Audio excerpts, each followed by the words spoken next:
Morning students.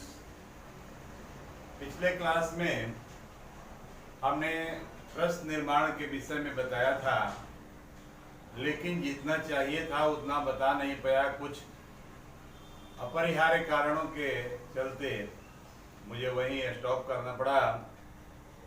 लेकिन मुझे ऐसा लगा कि अभी आपको और कुछ बताने की ज़रूरत है, समझाने की ज़रूरत है, तो मैं उसके आगे पुनः आपको समझाता हूँ। उसको ध्यान से सुनेंगे और देखेंगे। साइड में किम शब्द का स्त्रीलिंग, पुल्लिंग और नपुंसक लिंग में रूप लिखा गया है। पुल्लिंग में सबसे ऊपर है, नीचे में स्त्रीलिंग है, और सबसे नीचे दो ही लाइन में लिखा हुआ है किम के कानी, किम के कानी। और बाकी तृतीया विभक्ति से जो रूप उसके होते हैं वो पुल्लिंग की तरह होते हैं। तो इसको ध्यान में रखेंगे, मैं पुनः आपको समझाऊंगा।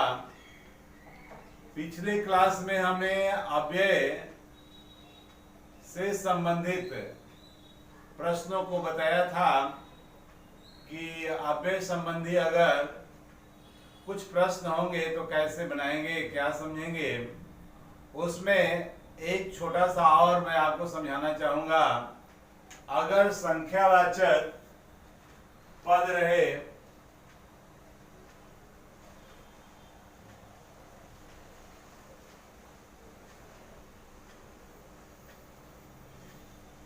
संख्यावाचक पद से प्रश्न निर्माण करना हो, जैसे दशरथस्य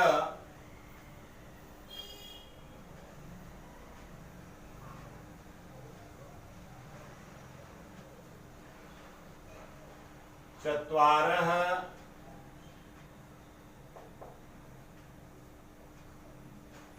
पुत्रा आसन। तो अगर हमें चत्वारा ये संख्यावाचक है, इससे प्रश्न बनाना हो तो हम उसके लिए क्या लिखेंगे। तो इसके लिए आप कति शब्द का प्रयोग करेंगे। दशरथ से हो जाएगा, चत्वारा की जगह कति हो जाएगा। उत्तरा ठीक है, आसन ठीक है, नोट ऑफ इंट्रोगेशन हो जाएगा।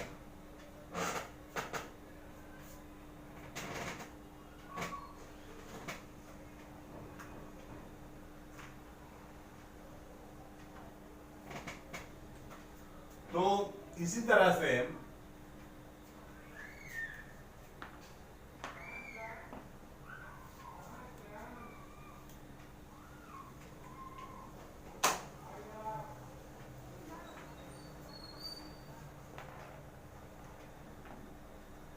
प्रश्न है, अगर वित्तस्य तीसरो गतयः, तीसरा का ही संधि होकर के तीसरो हो गया है। वित्तस्य तीसरो गतयः, ये तीसरो जो है तीसरा है, इससे भी अगर प्रश्न बनाना है तो वित्तस्य की जगह वित्तस्य रहेगा, तीसरा की जगह कति, और गतयः की जगह गतयः हो जाएगा, और नोट ऑफ इंट्रोगेशन होगा। प्रश्न निर्माण में अगर केवल आप पद लिखते हैं तब तो नोट ऑफ इंट्रोगेशन की जरूरत नहीं है, प्रश्नवाचक चिन्ह की जरूरत नहीं है। लेकिन यदि आप वाक्य में लिखते हैं तो अंत में आपको प्रश्नवाचक चिन्ह लिखना पड़ेगा, तब वाक्य आपका शुद्ध होगा। तो संख्यावाचक पद के लिए हमने बता दिया आपको, जैसे छात्रः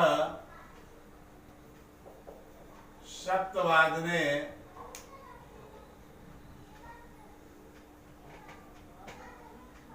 विद्यालयं गच्छति,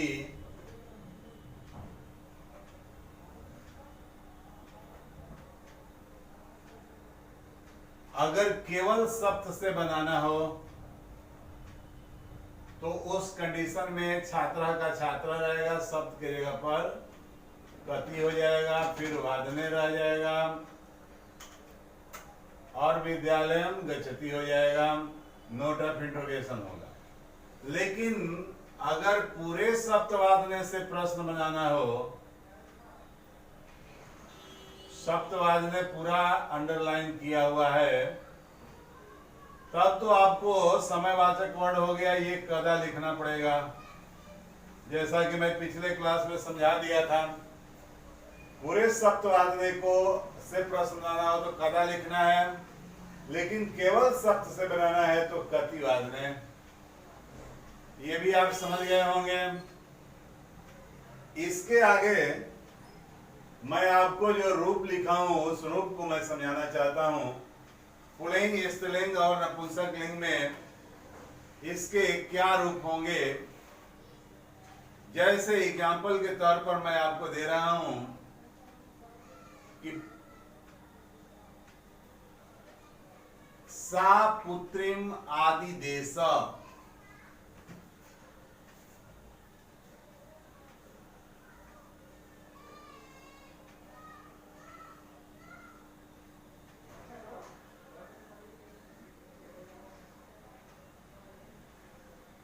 सा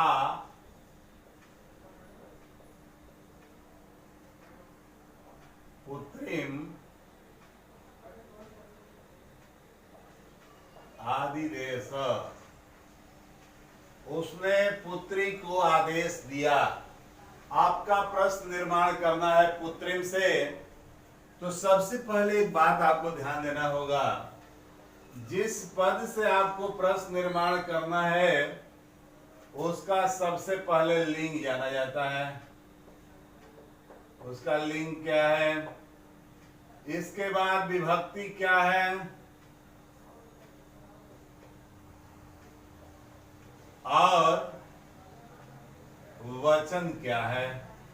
ये तीन चीज जान लेते हैं तो उसी के अनुकूल किन शब्द का जो रूप दिया गया है उस रूप से आप उस प्रश्न का निर्माण कर सकते हैं। तो पुत्रिम में लिंग जानना है, तो सब जानता है कि पुत्र पुल्लिंग है और पुत्री स्त्रीलिंग है। तो पुत्रिम जो है वो स्त्रीलिंग है। लिंग क्लियर हो गया इसका कि ये स्त्रीलिंग है। अब विभक्ति क्या है, प्रथमा है, द्वितीया है, तृतीया है, चतुर्थी है। तो जैसे दीर्घ इकारांत नदी शब्द का रूप आप पढ़े होंगे, तो नदीम, नदी, नद्यो, नद्या, नदीम द्वितीया के एक वचन में। और देखिए एक बात ध्यान दीजिएगा, द्वितीया विभक्ति के एक वचन में अगर अकारांत है शब्द तो अम होगा, आकारांत है तो आम होगा, और छोटी या बड़ी इकारांत है तो ईम होगा। अंतर इतना ही है कि किसी में छोटी किसी में बड़ी लगता है, और उकारांत है तो ऊम लगेगा द्वितीया के एक वचन में। तो यहाँ पुत्रीम आया है, द्वितीया का एक वचन है, तो हमने द्वितीया भी यहाँ लिख दिया और वचन में एक वचन भी लिख दिया। अब आपको ढूंढना है, आपके सामने ये शब्द रूप किन शब्द के रूप दिए गए हैं। तो ये पुल्लिंग है, ये स्त्रीलिंग है, ये नपुंसक लिंग है।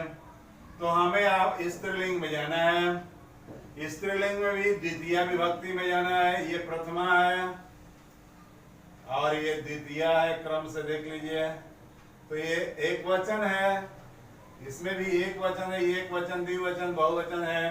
तो यहाँ पर काम शब्द आया है। तो हम इसके लिए अगर प्रश्न बनाना हो तो लिखेंगे सा काम आदि देश, और नोट ऑफ इंट्रोगेशन। ये बात आपको समझ में आ रही होगी। अगला है सूर्यातपे तंडुलान खगेभ्यो रक्ष। सूर्यातपे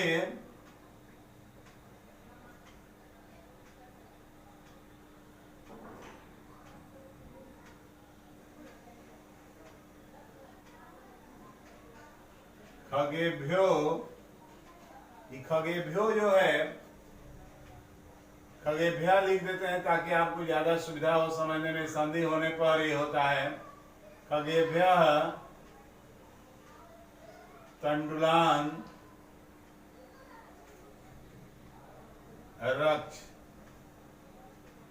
अब आपको प्रश्न बनाना है खगेभ्य।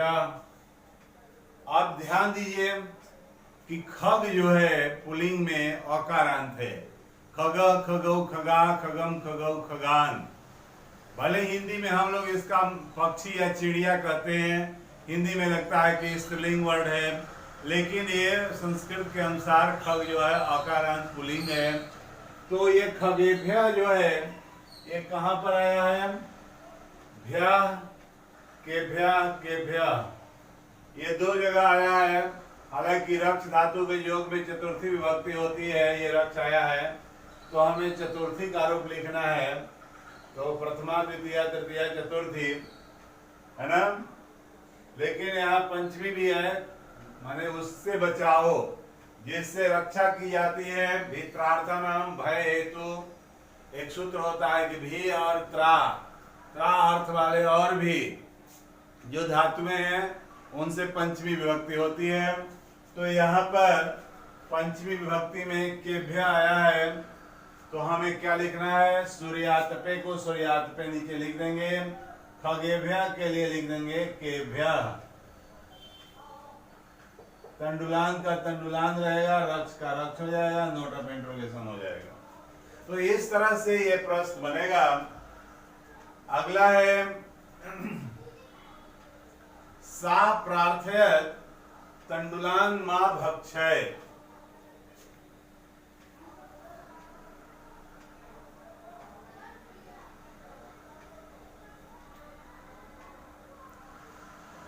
सा प्रार्थयत तंडुलान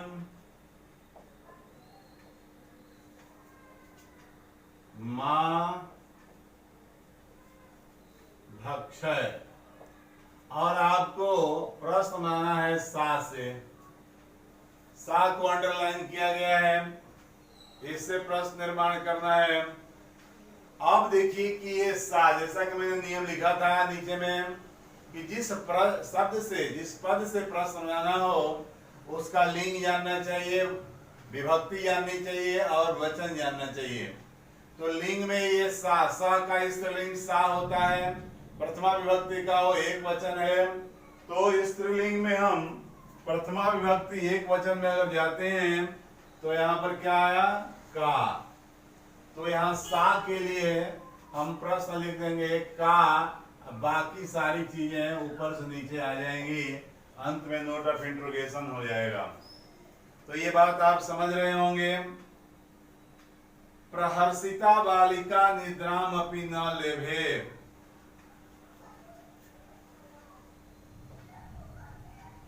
प्रहर्षिता बालिका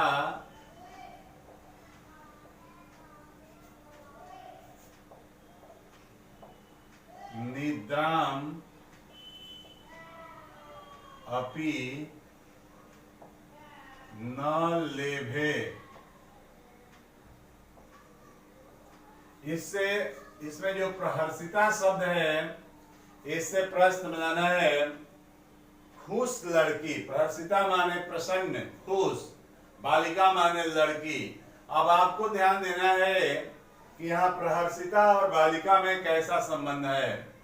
तो ध्यान देंगे तो आपको पता चलेगा कि लड़की कैसी है? खुश है, प्रसन्न है। इसका मतलब लड़की जो है, बालिका जो है विशेष्य है और उसका विशेषण प्रहर्षिता आया हुआ है। तो उस कंडीशन में ये प्रहर्षिता जो है उसको विशेषण मान लेंगे। अब ये ध्यान देना है कि अगर विशेषण है तो कौन सा लिंग है। तो अगर विशेष से जो है इसका बालिका, ये स्त्रीलिंग है तो इसका विशेषण भी स्त्रीलिंग होगा। ये अगर एक वचन है तो ये भी एक वचन होगा। ये अगर प्रथमा विभक्ति है तो ये भी प्रथमा विभक्ति होगी। तो मैं कल पिछले क्लास में बताया था कि अगर विशेषण से प्रश्न बनाना हो तो पुल्लिंग में बताया था कीदृशा कीदृशौ कीदृशा, स्त्रीलिंग में बताया था कीदृशी कीदृश्यौ कीदृश्य, और नपुंसक में बताया था कीदृशम कीदृशे कीदृशानी। तो यहाँ पर प्रथमा एक वचन में है और विशेषण है, तो प्रहर्षिता के लिए हम क्या लिख देंगे, कीदृशी, कीदृशी बालिका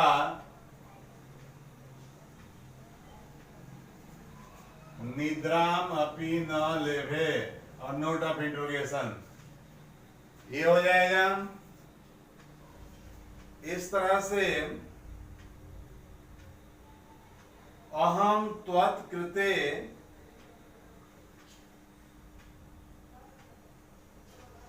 अहम त्वत्कृते सोपानम अवतारयामि।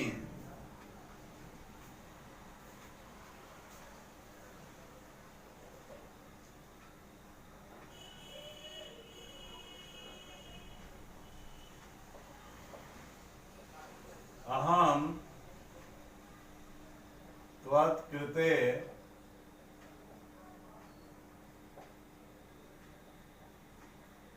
सोपानम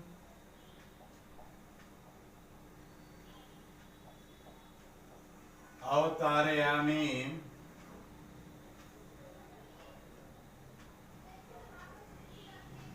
आपको बनाना है सोपानम से। कुछ बच्चे इसमें सोपानम में कम लिखेंगे, कुछ बच्चे किम लिखेंगे। तो जैसा सीबीएसई का कॉपी चेक करने के लिए आदेश आता है उसके अनुसार अगर बच्चा किम लिखता है तो भी सही है, अगर कम लिखता है तो भी सही है। तो उस कंडीशन में आप सोपानम के लिए अगर किम लिखते हैं तो भी सही है और कम लिखते हैं तो भी सही है। तो आप किम या कम में से कोई एक लिख देंगे, क्योंकि यहाँ पर सोपानम जो है वो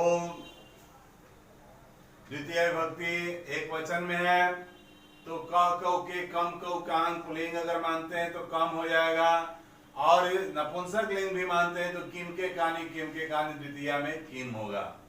तो इस तरह से इसका भी आप प्रश्न बना सकते हैं। अहम निर्धन मातु दुहिता अस्मि। अहम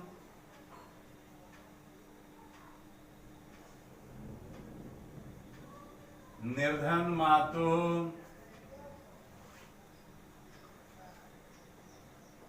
दुहिता अस्मि। अब आपको निर्धन मातु से प्रश्न बनाना है, पूरे निर्धन मातु से बनाना है। गरीब माँ, मैं गरीब माँ की बेटी हूं। तो अंत में देखिए इसमें दो दो पद है, एक निर्धन भी है एक मातु भी है, लेकिन दोनों को जोड़ करके जब बनाया गया है तो अंतिम जो पद है मातु, उसको हम ध्यान देंगे मातु में कौन सी विभक्ति है। अगर आपको रूप नहीं समझ में आता है, मान लीजिए कि रूप याद नहीं पड़ा कि किस विभक्ति का है, तो इसका अर्थ लगाइए। अर्थ आपने पढ़ा है कि मैं निर्धन माँ की बेटी हूं, तो माँ में की लग गया। की का मतलब होता है संबंध कारक, षष्ठी विभक्ति। तो स्त्रीलिंग में षष्ठी विभक्ति में जब आते हैं आप, तो यहाँ पर आ जाएगा कस्या। तो अहम, यहाँ निर्धन मातु के लिए हो जाएगा कस्या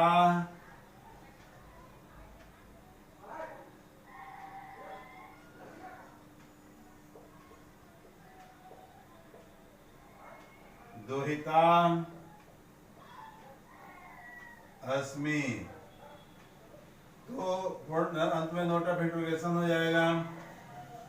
इस तरह से आप जो शब्द रूप हैं उन शब्द रूपों पर आधारित प्रश्न बना सकते हैं।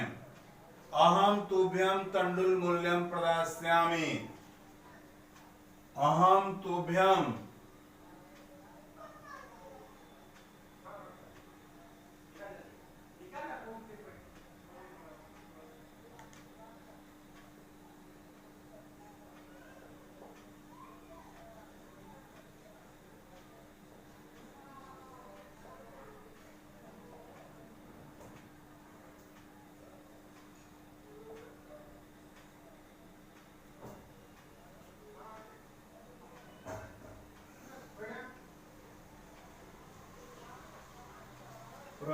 प्रदास्यामि।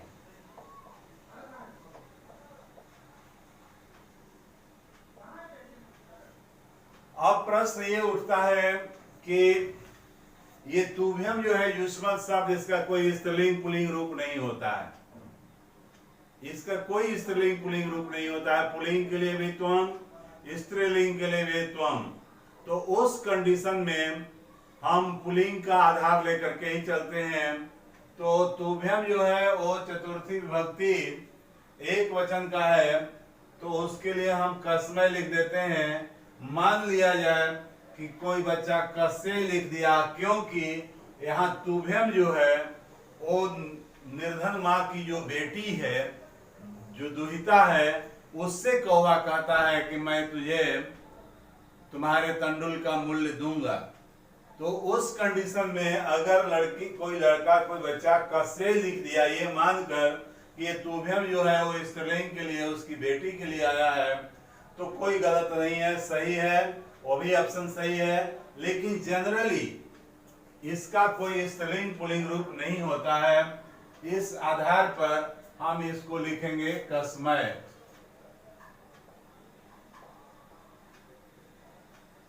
अहम कसमय तंडुल मूल्यम प्रदास्यामि और नोट ऑफ इंट्रोगेशन हो जाएगा। तो इस तरह से आप प्रश्न बनाएंगे, और आपको प्रश्न बनाने के लिए मैं नहीं भेजा था अभी, इसलिए कि मुझे कुछ और आपको समझाना था, बताना था, इसलिए मैंने आपको कोई होमवर्क नहीं भेजा। तो मैं आपको प्रश्न निर्माण से संबंधित होमवर्क भेज दूंगा। और मुझे उस दिन लगा था कि मैंने अभी अधूरा ही इसको छोड़ दिया है, कुछ कारण इस तरह का आया कि मुझे दूसरे काम में अचानक व्यस्त हो जाना पड़ा। तो आपको मैं इसका अभ्यास कार्य भेज दूंगा, और उस अभ्यास कार्य को आप बनाने का प्रयास करेंगे, बन जाएगा आपसे। और अगर कोई प्रॉब्लम होगा तो उसको पूछ लेंगे। धन्यवाद।